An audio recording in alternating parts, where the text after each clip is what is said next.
16वीं शताब्दी में एक बहुत बड़े महात्मा हुए गुरु रविदास जी। वो कबीर साहब के समकालीन थे। दरअसल संत महात्मा हर युग में आते रहे हैं। कोई भी समय ऐसा नहीं जो संतों के बगैर खाली हो।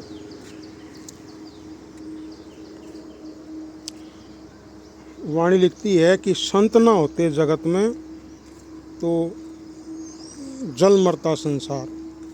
ये संसार जो है ना, जो हम देख रहे हैं, खत्म हो जाता है। क्योंकि महात्मा दया के रूप होते हैं, अक्षमा उनके कण कण में होती है। इसलिए संतों का होना संसार में बहुत ज़रूरी है। ये अपनी वाणी में लिखते हैं, एक अर्जोई का नमस्कार हैं आत्मा की तरफ से।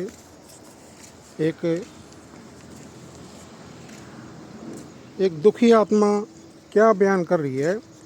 बिन देखे उपजे नहीं आशा, जो दिशे सो है विनाशा। ए दाता, ए मेरे रब्बा, मैं तेरे है कैसे लिव जोड़ूं। तेरा तो रंग रूप ही नहीं है, तेरा कोई आकार नहीं, तेरा कोई वर्ण नहीं, तेरी कोई जात नहीं। मैं तेरे को कैसे पहचानूं, कैसे तेरा को अपने आप को तेरे समर्पण में लाऊं। जो दिशे सो होए विनाशा। आप कह रहे हैं संसार में जितने भी सकल पदार्थ हैं सब आरजी हैं, सब फना होने वाले हैं।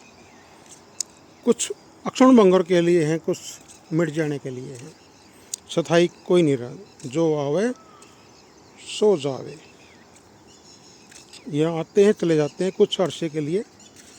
कोई भी हमारे पूजा के लायक नहीं है। मैं किसकी पूजा करूं, किसकी अर्चना करूं, कहे तेरे लिव जोड़ूं मैं। तो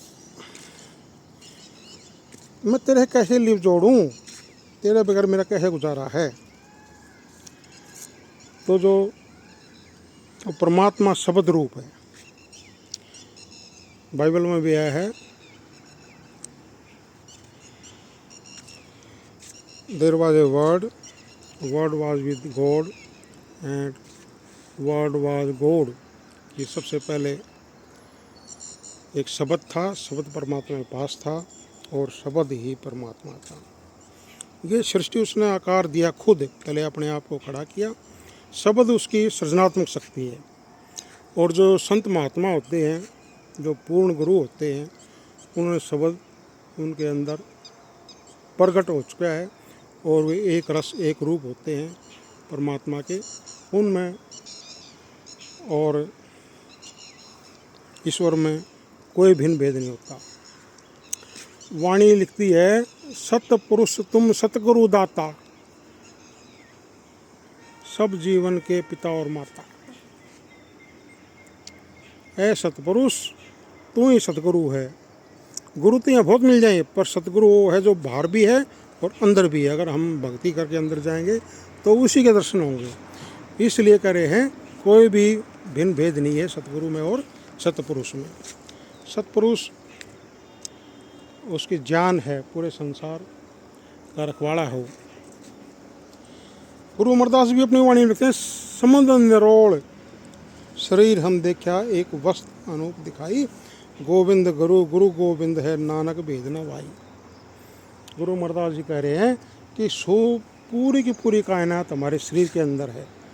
और मैंने जब भक्ति के जरिए अंदर देखा, इस जो समुद्र है उसके गहरे पानी में देखा कि यही पाया, मेरा ये एक्सपीरियंस रहा, मेरा अनुभव रहा कि गुरु गोविंद है, गोविंद गुरु है, नानक भेजना भाई। कि परमात्मा वही गुरु है और गुरु ही परमात्मा है। इसमें दोनों में कोई भी भिन्न और भेद नहीं है।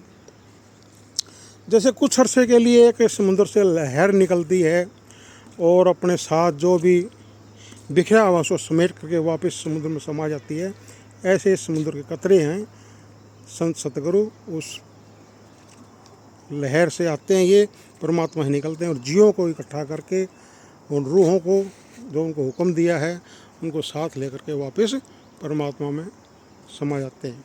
वो शब्द का प्रचार करते हैं और शब्द में ही जा कर के जज्ब हो जाते हैं। तो इसलिए कह रहे हैं कि हमने उस परमात्मा को नहीं देखा, परंतु जिसने परमात्मा को देखा है, संत सतगुरु हैं जो, उनकी हमने पूजा करनी है, उनकी हमने भक्ति करनी है। क्यों? एक इंसान को इंसान ही समझा सकता है, इसलिए वे अवतार लेकर आते हैं हमको समझाने के लिए, सही रास्ता दिखाने के लिए, मार्ग दिखाने, क्योंकि उस रास्ते के वाकिफकार हैं।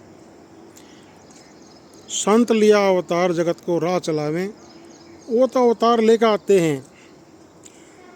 जीव काज स्वामी जग में आए, भव सागर से पार लगाए, वो जीव के भले के लिए आते हैं, उनका कोई मकसद नहीं है।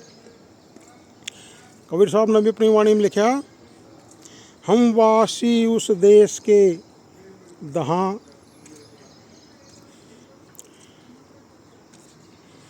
दे जात ना होई, हम वासी उस देश के जहाँ जात वर्ण कुल ना ही, ना तो वहाँ को जात पात होती, ना वहाँ रंग रूप होता, ना किसी का वंश देखा जाता।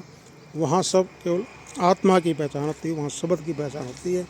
जिसने शब्द प्रकट कर लिया अपने अंदर, वो उस धारा को पकड़ के वापस पहुँच जाता है।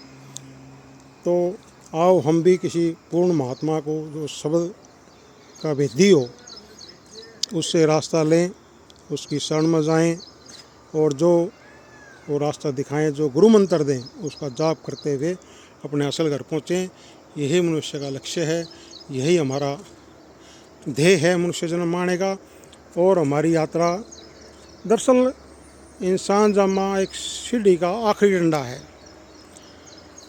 अगर इसमें चाहेगा तो छत पर पहुंच जाएगा, अगर इससे आखिरी डंडे से भी हमारा पैर फिसल गया तो पता नहीं कहाँ गिरें, कौन सी पैड़ी पर रोकें, और ऐसी जगह जन्म हो जाए जहाँ परमात्मा को जानता ही ना हो। इसलिए इस मनुष्य जन्म का फ़ायदा उठाएं और अपने असल मकसद को पहचान करके गुरु की संगत सोबत करें और परमात्मा में दोबारा विलीन हो सकें। यही हमारे मनुष्य जामे में, इंसान जामे में आने का पर्पज़ है, यही हमारा मकसद है। जय हिंद, जय भारत।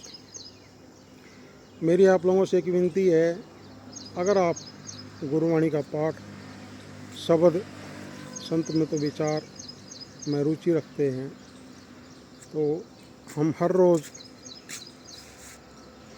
संतों की वाणी का उल्लेख करते हैं।